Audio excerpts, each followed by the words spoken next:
A liar may harm other people with his lies, but usually he's the one who ends up paying the highest price for it.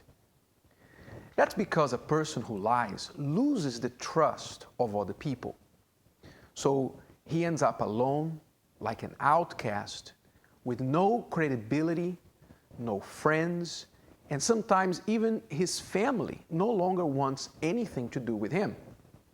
Not to mention the personal hell that that person lives in every day, being accused by his own conscience and knowing that he is a bad character.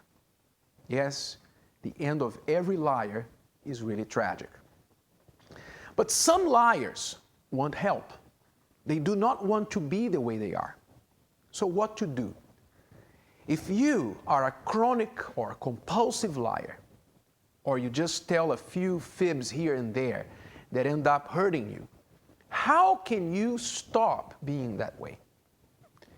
And if you have to deal with a liar who wants help, they must want help, how can you help him? We talked in the previous videos about the drivers of lies, especially about fear as a major driver. Many times we lie because we fear what might happen if we tell the truth. Therefore, the antidote to that is courage. Those who lie out of fear must develop their courage. And paradoxically, the best way to develop courage is to face our fears, to do what we are afraid of. That's because most of the time, fear is a feeling that feeds us false information. And in that sense, you could say that fear is a liar too.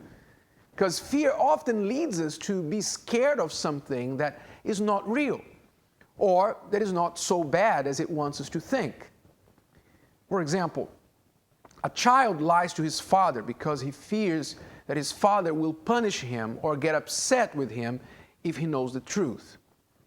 But in reality, more often than not, that father will more likely appreciate his son's good character for telling the truth than will he feel angry about what happened. So for the person to overcome his fears, he has to do what that fear does not want him to do. And when he does it, he discovers that there was no reason for fear. And then that experience increases his courage for the next time. So when you do that often, in fact, when you always seek to confront your fears, you will become a more courageous person, and therefore you will not feel the need to lie anymore. Now, if you're trying to help someone who lies out of fear, first, you should look at yourself and see if your behavior might be fueling that person's fear. Many parents, for example, are too tough on their children when they are disciplining them. They punish their children very harshly when they do something wrong. What these parents don't realize is that they are conditioning their children to lie out of fear. So parents have to be more balanced and not terrorize their children, because nobody wins when they do that. Another example is when the husband or the wife has a very nervous or very angry or very aggressive reaction to the smallest mistake that their partner makes. Well, think about it.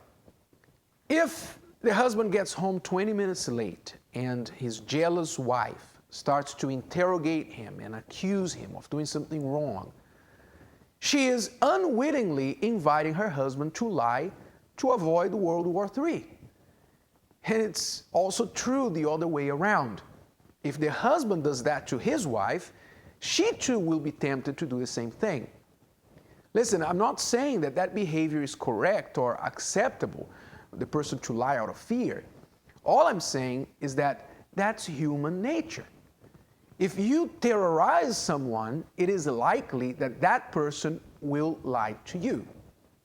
So instead, what you want to do is to be more balanced in dealing with that person, more controlled in your reactions. So in conclusion, those who lie out of fear have to invest in developing their courage to start facing and overcoming their fears.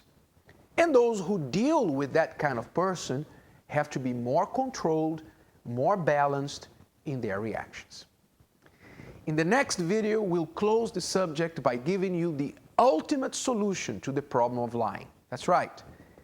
Ultimate solution, and also how to overcome it once and for all, whatever the cause of that lie. Do not miss that video.